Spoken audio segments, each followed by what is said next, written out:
December 9th. Thank you for joining again. Lord, bless this community of global prayer people.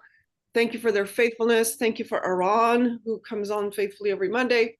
Lord, we're asking that you give us more and more fuel for the fire of intercession. It's almost like I feel like a woman that's giving birth. You can't give up right when it's getting to the place of transition. That baby's about to come out. So you just got to go forward. So anyway, so I pray for every one of us and more that are to join, that we just keep going forward in the place of prayer and know that God is up to something amazing. So thank you guys for joining. Eran, so glad that you're with us. And Racheli, I see you. God bless you guys. Two things. Eran, we obviously want to hear about your thoughts regarding Syria and the Assad regime and whatnot. It's almost like I feel like that phrase comes to me about going from the frying pan to the fire. In other words, I'm a little surprised by some of the jubilation that's out there, even from the White House in America, because I'm thinking, doesn't, rebels seem worse than the Assad regime? However, I want to hear your perspective. And then people will want to hear from you regarding Itamar, because we pray for your son, Thank Itamar, you. who's the IDF soldier. So over to you, Eran. Thank you.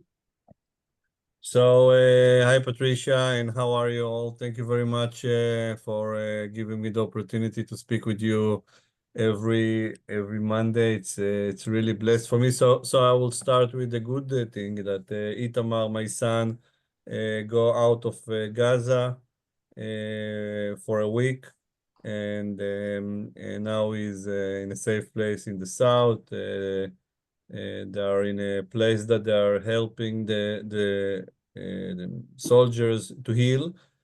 So before they are going home or anywhere, they're giving them 3 or 4 days of therapy that dealing with the trauma, especially because he is in charge of a soldier that was recruited 6 months ago, and after 6 months they entered to Gaza, and it was very hard there. These young Mm, soldiers saw things that the young people not supposed to see and or do, and so now they are in a days of healing and mm, speaking about the trauma. And then if everything is going by plan, he will come to be with us from Friday to next Friday. So he's going to mm, be with us for a week in the house. So this is such a bliss. We are really enjoying planning what is going to eat in Shabbat and what is going to be our time together. And it's such a bliss. So thank you very much for your prayers. And for mm, us, it's really encouraging to have him. After this week, he's supposed to go to Gaza. Again, not sure what is the plans, but we are praying every day for the next day, and the rest is God will take care. We can just enjoy the moment. Uh, so, uh, wonderful. so yes, it's 429 days of war. Can you Wow. imagine? It's something that is going on and on and on. 5 minutes before the call started, we get announced that 3 soldiers was killed in Gaza. In the morning, it was another 4 that killed in Lebanon. So generally, today we lost 7 soldiers. So the war is going on. It's not something that stopped. It's not a peace process. It's not anything. It's just war and young people that are dying, losing their families. And Hmm. this is something that it's really in our life every day, every moment, to see the families that say that in the funerals they are say goodbye to their dear ones. It's break your heart, and it's a lot of tears here. But I, Mm, I can tell you something that in the couple of days it's encouraging us very much. I will show you. I found a picture today that I think it symbolized the thing that happened yesterday or the couple of last day with Assad, President Assad, that was by the rebels was another brick in this domino that was falling. And mm, what's happening is the thing that is well planned by the Lord, I think, is that in the 7th of October, Hamas was thinking that they are going to kill us and they're going to murder us and they're going to do bad things for us and we are going to disappear. But God was have another plans for them. And uh, mm, and the plan of the Lord was that we are going to find ourselves in these days that we see regime after regime is falling, starting with the Hamas leaders and then Hezbollah and all of them. We see Iran in a bad situation that they didn't be before that. We see mm, Assad.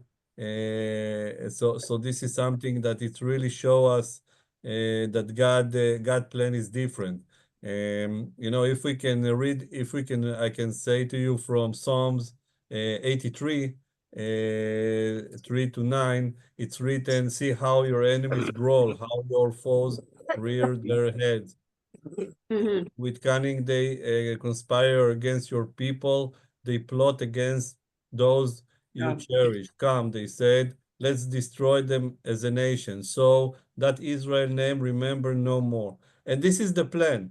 This is the plan of the devil. This is the plan of the enemy. And it have been there since the days of starting. And it's going, unfortunately, be like that forever. This is how we are going to be the Jewish people are going to hunted and to be hunting by the enemy's thoughts and this is the plan and it's not going to Mm, be but I think that something that I think we need to suggest ourselves very much in our prayers every day that we are praying for Israel for the soldiers. The other side of that is the enemies of Israel are by the prophets and starting by Zechariah, chapter 12, 9, said, oh, that day I will set out, destroy all the nation that attack Jerusalem. And this is the issue. The issue is that they can plan to destroy us, to kill us. And yes, it's mm, not easy. The 7th of October was a very, very hard day for all of us. And what's happened, and I shared with you a minute ago, but the plan is going to be a plan and God have another plan for them and for us. And I think this is a reminder when we see these things happening, how we are going to mm, see, like in Nahum chapter 8, they say the Lord is jealous and avenging God. And we need to understand that the people that are going to come against the Jewish people, the anger of the Lord is going to find them and take care of them. And I think that in this day, when we see the regime are falling, and when we see very easily, by the way, I heard the general a couple of minutes ago on TV that he was in charge of the northern border all his life, and he said that we was dealing with the Assad all the years, and here the rebels take Syria very easily. And this is what show us that we don't. And by the way, we see the Iran regime, and we see Russia ran away from them also. And I think that it's not a coincidence that connected to the 20th of January that it's going to be happened. I think that the enemies are understand that the Jewish people are going to fight. The declaration of President Trump, what's happened to the people that are mm, not going to give the hostages, bring them alive or not alive, but bring them back to Israel. And I think that everyone is do a calculation now to understand that with God leadership and the leaders that raise in His name, mm, the situation is going to be changed. And I think and believe and really encouraging by see all of that. I'm not afraid from the revolt. I don't afraid because we saw also, I saw an hour ago on TV, the people that now in Damascus and all these people say they say that the next stop is Jerusalem. mm, So this is the DNA. This is the narrative. This is the education that they're getting as children. They're not speaking with their children about shalom. They're not speaking about peace. They're not speaking about God. Mhm. they're inventing a new God. It's not their God even. The Islam is not about hatred like that. But I'm not afraid of them because we saw if we came from the ashes in the Holocaust and we came from the 7th of October, and now things are we're shifting gears, and the Israeli army is hit also in Syria, and now we take over the north, the mountain Hermon, which is the highest point in Israel. We took the Syrian side. I think that we are very encouraging in that day. Yes, we are have tears in our eyes. Yes, we have a lot of things that we see the soldiers that are dying and take care of them. But Mm. I think we are shifting gears. And I wants to share, Patricia, another short thing. Yesterday, we have a day with orphans and widow in the National Leadership Center. Right. Yeah.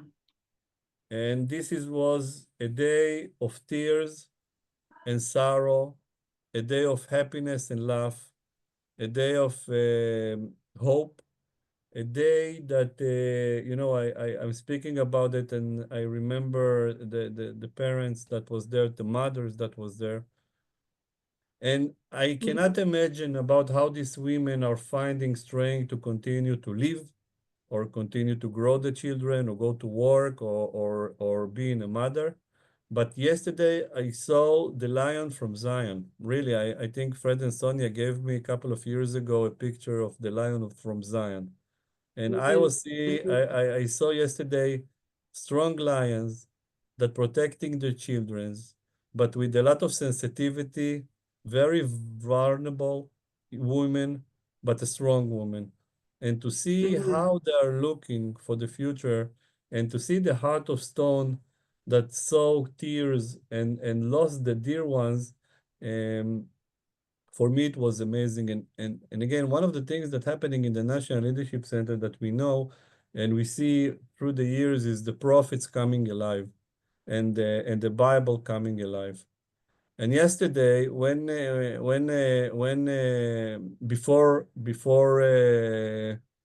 the day end, we take them to the Odyssey, which is a thing that they are doing together in Heights, and they need to go by a trust walk. This is how we call that. We are giving them the opportunity to be with themselves, and in the end of this powerful situation or thing, they have the ability to look 1 minute in the eyes of each other and don't speak.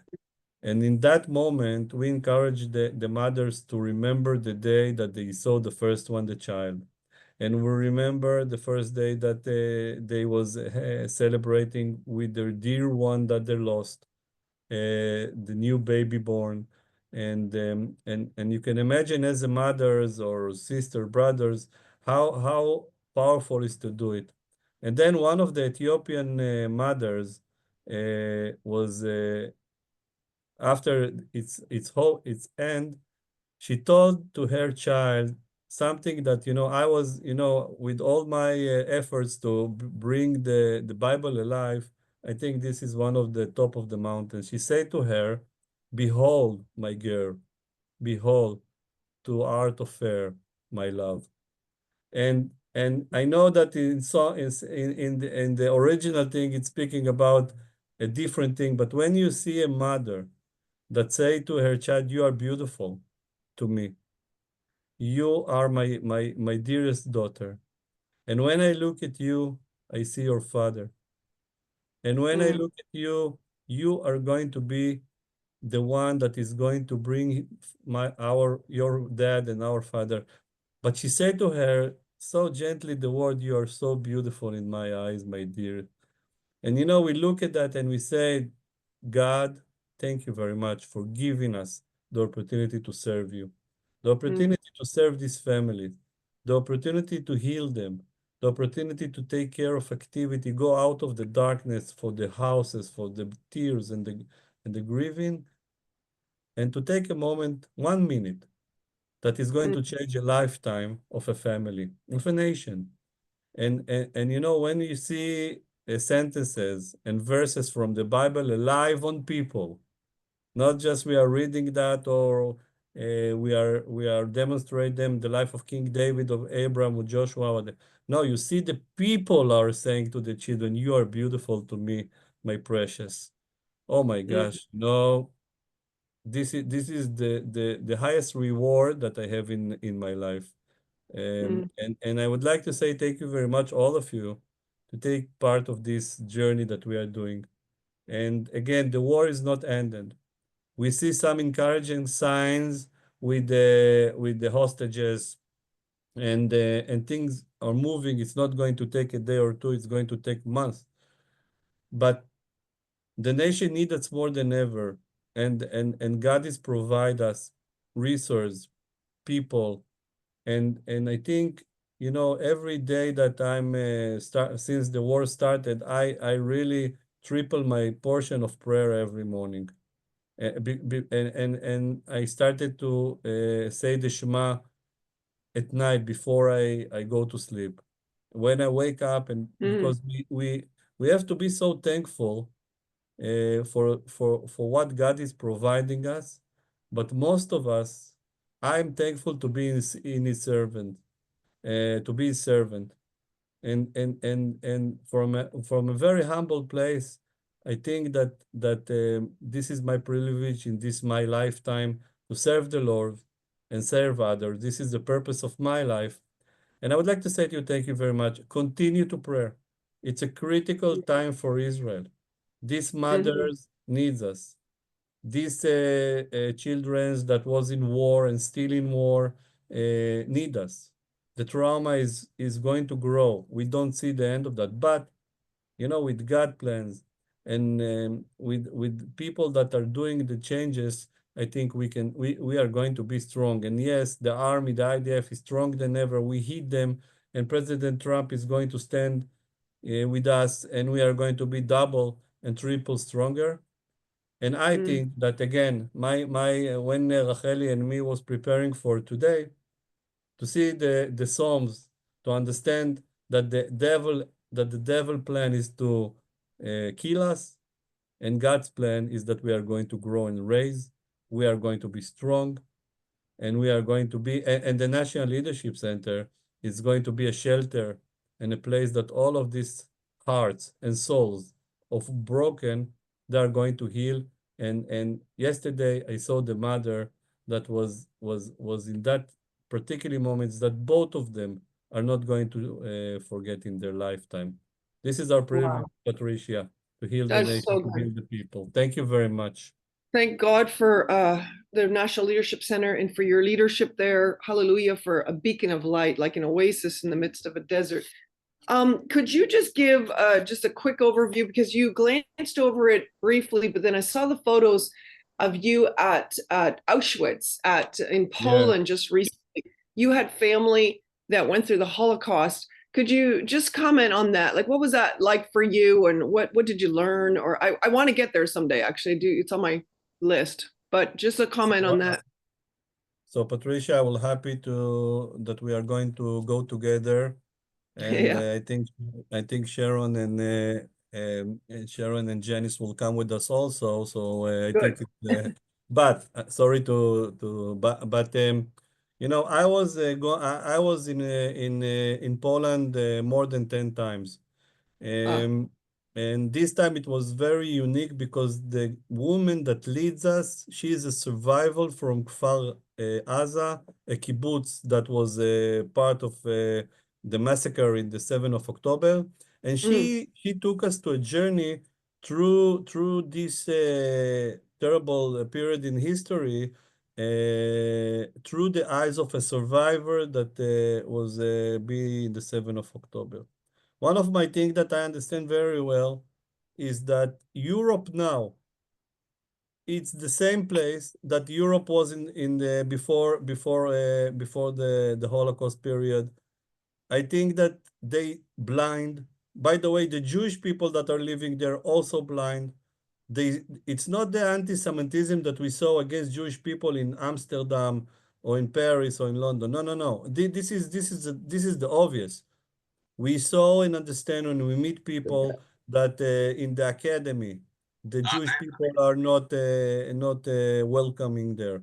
We saw that, and you know, when I saw, you know, with all the months that I have with Itamar and Jonathan and all the challenges that we have, and they always, both of them encourage me that they are doing something great for the nation.